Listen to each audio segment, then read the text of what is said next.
doutrina de Cristo que a gente estranha um pouquinho não muito, é que a natureza que Jesus assumiu era uma natureza pecaminosa, e Jesus tinha pecado. Aqui ofereceremos ensinamentos claros e diretos, baseados nas Escrituras, para ajudar a moldar uma vida cristã centrada em Cristo e nos princípios reformados. Confira a pregação a seguir e seja edificado.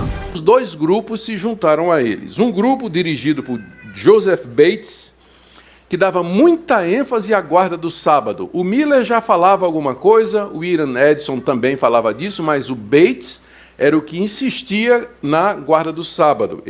Esse grupo se juntou, e havia um terceiro grupo dirigido por uma senhora chamada, a essa altura, solteira, chamada Ellen G. White, que dava muita ênfase aos dons do Espírito Santo. Então se juntam esses três grupos, o de Edson, com a visão da entrada no santuário celeste, o do Bates, com a ênfase no sábado, e de Ellen White, enfatizando os dons do Espírito Santo, e aí surge o movimento adventista.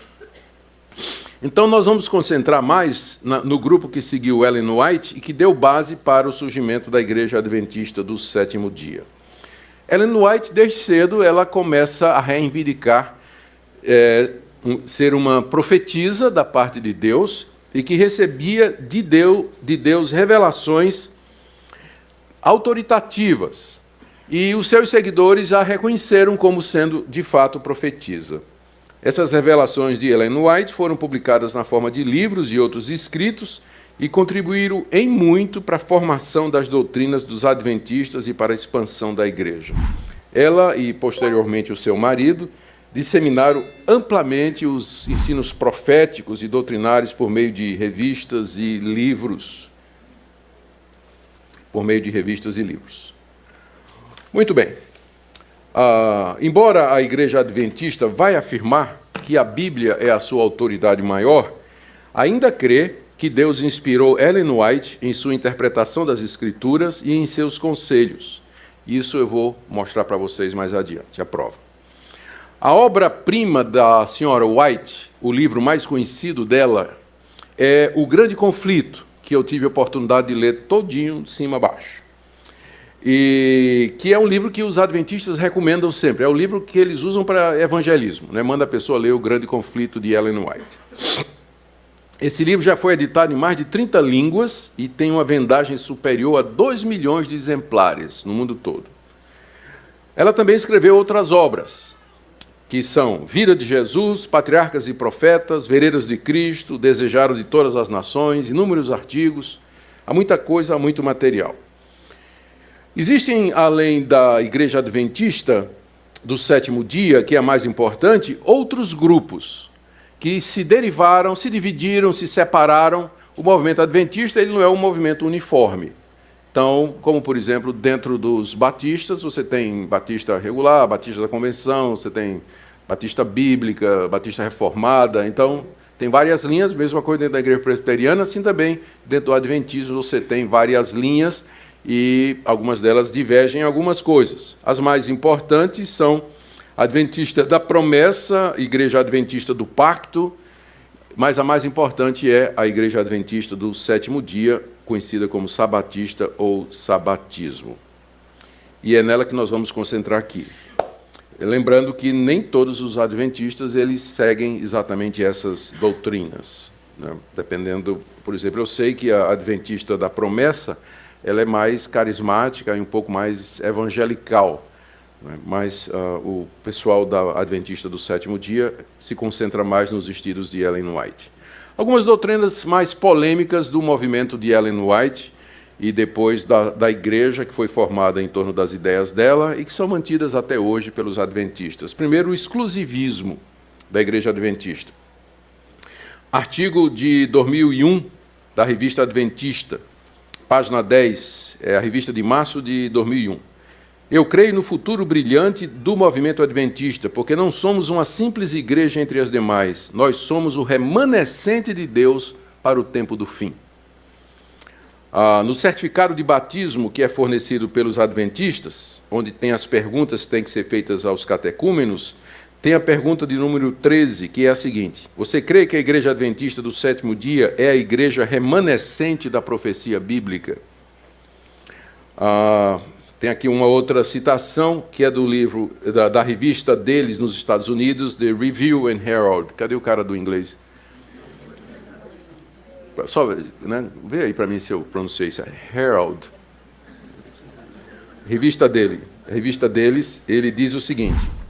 Isso aí é o artigo de 12 de setembro de 1893. As igrejas denominacionais caídas são Babilônia. Está se referindo presbiteriano, batista, metodista.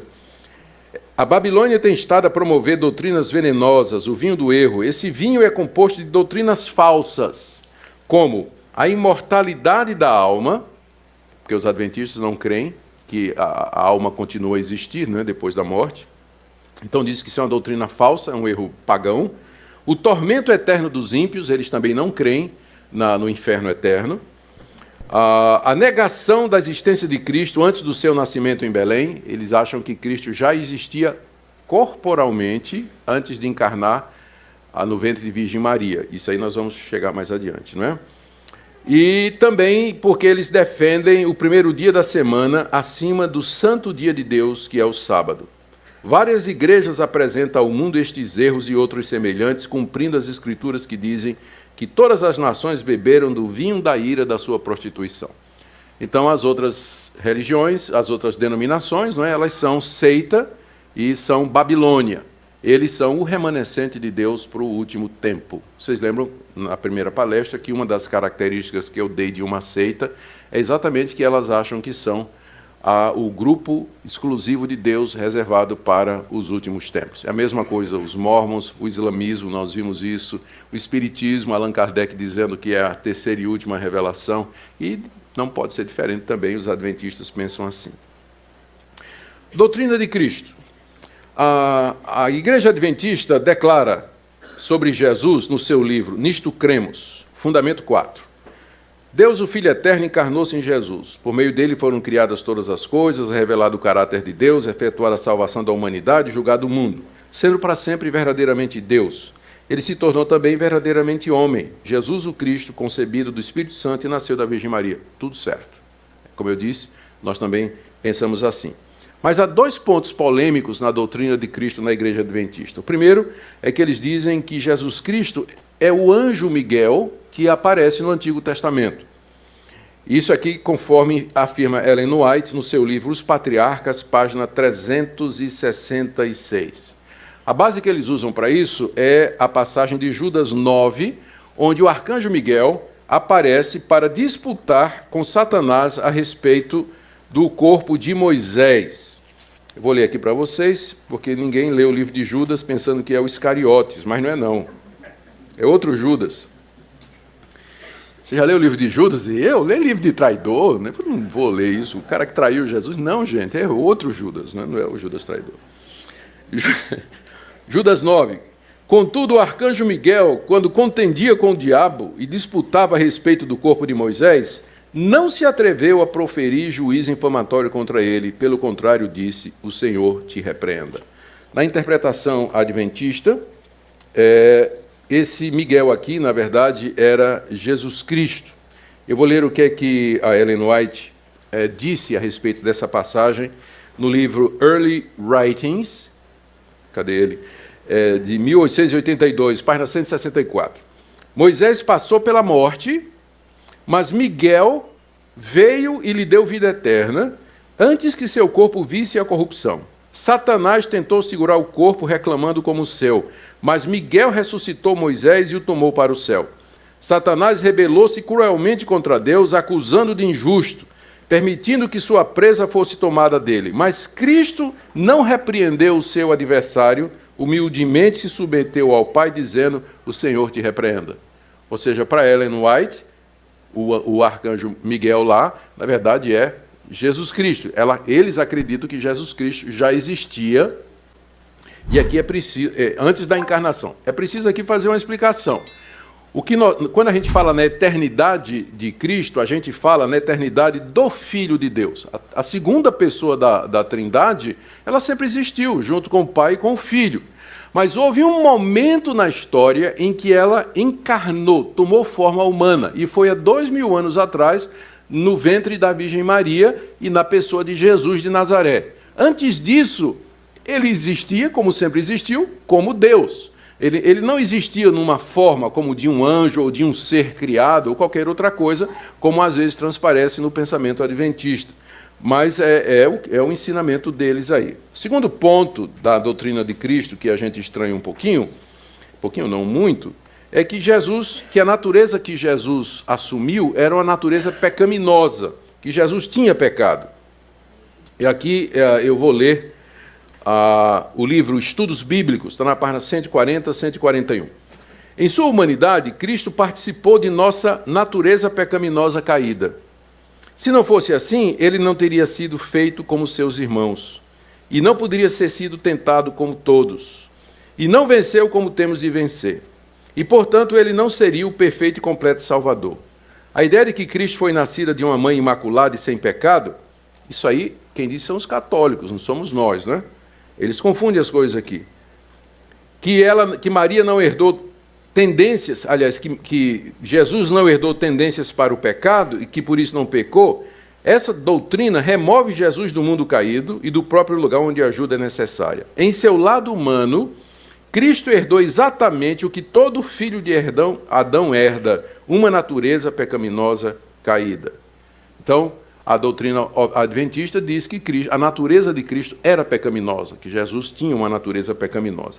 Mas certamente esse não é o ensino que a gente encontra na palavra de Deus, não é? Só para citar alguma coisa. Lucas 1,35, Jesus é chamado de o ente santo. 1 de Pedro 1,19, Pedro se refere a ele como sendo cordeiro sem defeito e sem mácula. 2 de Pedro 3,14, Pedro de novo se refere a Jesus dizendo que ele é sem mácula e irrepreensível. Hebreus 7,26 diz que ele é separado dos pecadores e que não conheceu o pecado.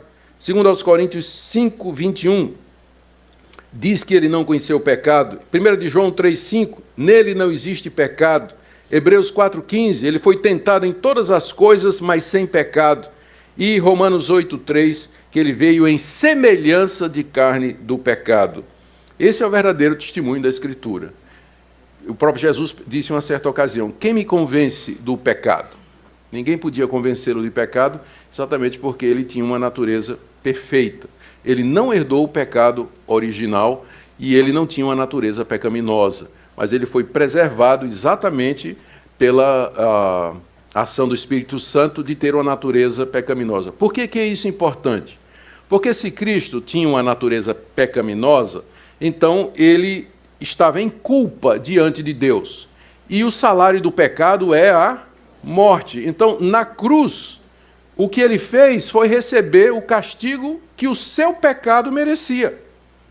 Ele precisava não ter pecado para que a morte dele pudesse ser aplicada a outras pessoas, pudesse ter benefício para outras pessoas. Ele morre sem pecado para que a bem-aventurança, o resultado dessa morte, possa ser aplicada a outras pessoas. Se ele tinha pecado, a morte dele só vale para ele, porque o salário do pecado é a morte. Então, na cruz, ele recebeu o que ele merecia, porque era um pecador. Tinha uma natureza pecaminosa. Mas era por isso que ele não podia ter uma natureza pecaminosa, para que a sua morte pudesse ser vicária, ela pudesse ser transferida, os benefícios dela para outras pessoas.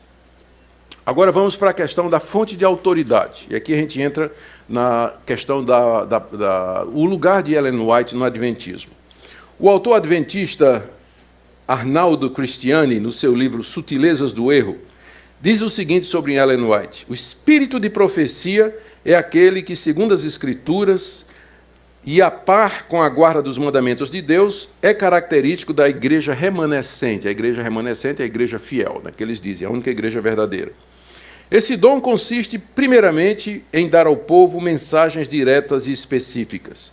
Os testemunhos orais ou escritos da senhora Ellen White preenchem esse requisito, tanto no fundo quanto na forma. Tudo quanto ela disse e escreveu foi puro, elevado, cientificamente correto e profeticamente exato. Então, essa é a visão que eles têm dos escritos de White. Ainda na Revista Adventista de 1984, página 37, Cremos que o ministério e os escritos de Ellen White foram uma manifestação do dom da profecia. Ellen White foi inspirada pelo Espírito Santo e seus escritos, o produto dessa inspiração, tem aplicação e autoridade especial para os adventistas do sétimo dia. E agora notem. Negamos que a qualidade ou grau de inspiração dos escritos de Ellen White seja diferente dos encontrados nas Escrituras Sagradas. Então, tem o mesmo grau e nível de inspiração que as Escrituras Sagradas têm. Mas o que é que a Bíblia ensina? A Bíblia nos diz que Deus nos falou através de Cristo. Hebreus capítulo 1, verso 1. Tendo Deus outrora falado, de muitas vezes e de muitas formas, aos nossos pais pelos profetas, nesses últimos dias nos falou pelo seu Filho. Cristo é o portador da última revelação de Deus. Não há novas revelações a partir disso aí. O que Cristo ensinou foi inspiradamente registrado pelos apóstolos e constitui o Novo Testamento, que para nós é a revelação final de Deus.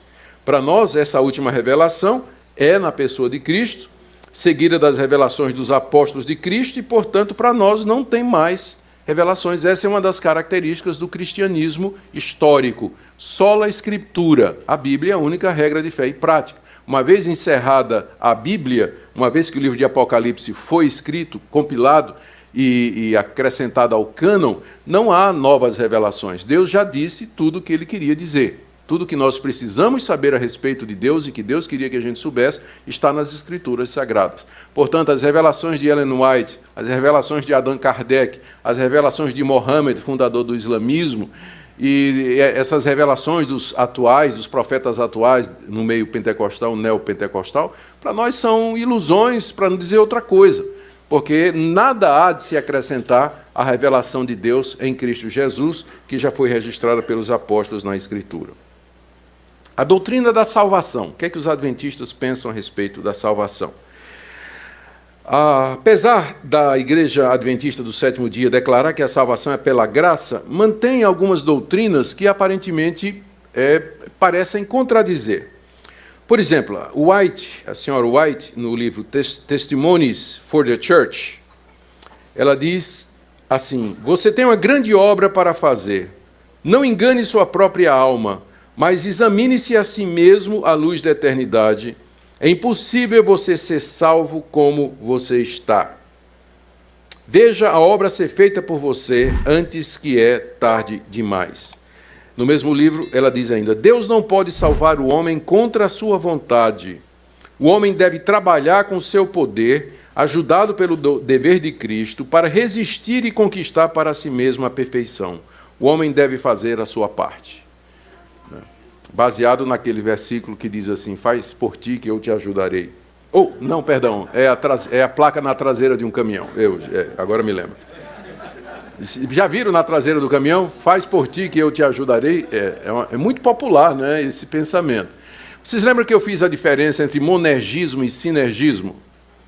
Na perspectiva monergista, a salvação é de Deus. Deus é quem salva o pecador. No sinergismo, que é o pensamento oficial da Igreja Católica, o pecador auxilia a Deus na sua própria salvação. Ele contribui, de alguma forma, para a sua salvação. Essas palavras aqui de Ellen White sugerem que o pensamento adventista, soteriológico, né, com relação à salvação, ele é sinergista. Você tem uma obra a fazer, você tem que colaborar com isso. E mais, olha, nessa mesma obra aí, Testimonies, ela diz: cada membro do corpo deveria sentir que a salvação de sua própria alma depende de seus próprios esforços individuais. E aqui entra a guarda do sábado. Aqui no livro Testimonies, volume 3, página 23, White diz o seguinte: devemos a cada sábado fazer um balanço para verificar se a semana finda nos trouxe lucro ou prejuízo espiritual.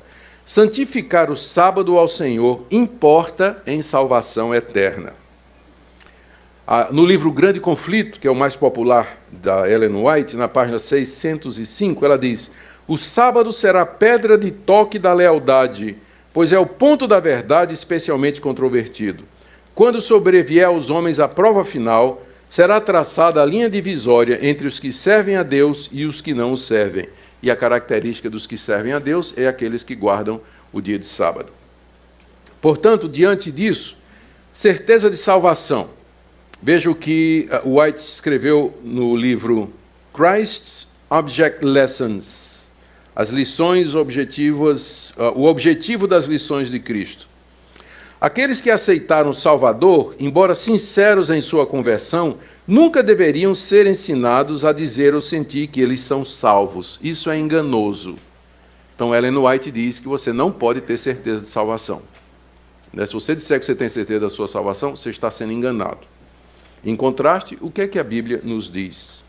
Diz que nós somos salvos pela graça, mediante a fé, e não por qualquer obra nossa, e que por isso nós podemos ter aqui e agora plena certeza da nossa salvação, pois ela foi realizada por Deus mediante Jesus Cristo e não mediante qualquer obra, esforço ou mérito humano. Se você gostou deste vídeo e quer continuar sendo abençoado com mais conteúdos poderosos, não se esqueça de se inscrever no canal Ecos da Salvação.